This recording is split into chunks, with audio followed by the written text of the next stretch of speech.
ನಿಮಗೆ ಗೊತ್ತಾ ಇದು ಅಕ್ಕಿ ಹಿಟ್ಟು ಉಪಯೋಗಿಸಿ ಮಾಡಿರೋ ರೆಸಿಪಿ ಅಂತ? ಹೌದು, ಮನೆಯಲ್ಲೇ ಫ್ರೆಶ್ ಆಗಿ ಅಕ್ಕಿನ ತೊಳೆದು ನೆನೆಸಿ ಕ್ಲೀನಾಗಿ ಒಣಗಿಸ್ಬಿಟ್ಟು ಪೌಡ್ರ್ ಮಾಡಿಕೊಂಡು ಮಾಡಿದ್ದೀನಿ. ಫಸ್ಟಿಗೆ ಪಾಲಕ್ ಸೊಪ್ಪು ಹಾಗೂ ಹಸಿಮೆಣಸಿನ್ಕಾಯಿನ ರುಬ್ಕೊಂಡು ಅದಕ್ಕೆ ಸ್ವಲ್ಪ ಉಪ್ಪು ಹಾಗೆ ಫ್ರೆಶ್ ಆಗಿ ಮಾಡಿಟ್ಕೊಂಡಿರೋ ಅಕ್ಕಿ ಹಿಟ್ಟನ್ನು ಹಾಕಿಬಿಟ್ಟು ಈ ಥರ ಚೆನ್ನಾಗಿ ಕಲಿಸ್ಕೊಂಡು ಚೆನ್ನಾಗಿ ನಾದಿ ಈ ಥರ ಕೈಗೆ ಸ್ವಲ್ಪ ಎಣ್ಣೆ ಹಚ್ಕೊಂಡು ಸಣ್ಣ ಸಣ್ಣ ಉಂಡೆಗಳನ್ನಾಗಿ ಮಾಡಿ ಆವಿಲಿ 10ರಿಂದ 15 ನಿಮಿಷ ಬೇಯಿಸ್ಕೋಬೇಕು. ನಾನು ಸ್ವಲ್ಪ ಒಂದು 20 ನಿಮಿಷ ಬೇಯಿಸಿರೋದ್ರಿಂದ ಸ್ವಲ್ಪ ಗಟ್ಟಿ ಆಯಿತು.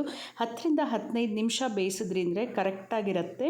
ಈಗ ಒಂದು ಪ್ಯಾನ್ಗೆ ಸ್ವಲ್ಪ ಎಣ್ಣೆ ಹಾಕಿ ನಂತರ ಸಾಸಿವೆ ಹಾಗೆ ಕಡಲೆಬೇಳೆ, ಉದ್ದಿನಬೇಳೆ, ಕರಿಬೇವಿನ ಸೊಪ್ಪು, ಈರುಳ್ಳಿ ಹಾಕಿಬಿಟ್ಟು ಚೆನ್ನಾಗಿ ಫ್ರೈ ಮಾಡಿ ನಂತರ ಆವಿಲಿ ಬೇಯಿಸ್ಕೊಂಡಿರೋಂಥ ಪಾಲಕ್ ಉಂಡೆನೂ ಹಾಕಿ ಮೇಲೆ ಸ್ವಲ್ಪ ತೆಂಗಿನಕಾಯಿ ಹಾಕಿ ಅಚ್ಕಾರದ ಪುಡಿ ಇಲ್ದಿರೋದ್ರಿಂದ ನಾನು ಕರಿಬೇವಿನ ಸೊಪ್ಪಿನ ಚಟ್ನಿ ಪುಡಿ ಹಾಕಿದ್ದೀನಿ. ಹಾಕಿ ಚೆನ್ನಾಗಿ ಮಿಕ್ಸ್ ಮಾಡಿದ್ರೆ ಪಾಲಕ್ ಉಂಡೆ ರೆಡಿ ಆಗುತ್ತೆ. ನೀವು ಮನೇಲಿ ಟ್ರೈ ಮಾಡಿ ಹೇಗಿದೆ ಹೇಳಿ, ತುಂಬ ಚೆನ್ನಾಗಿರುತ್ತೆ. ಡೆಫಿನೆಟ್ಲಿ ಮರಿದೇನೆ ಟ್ರೈ ಮಾಡಿ.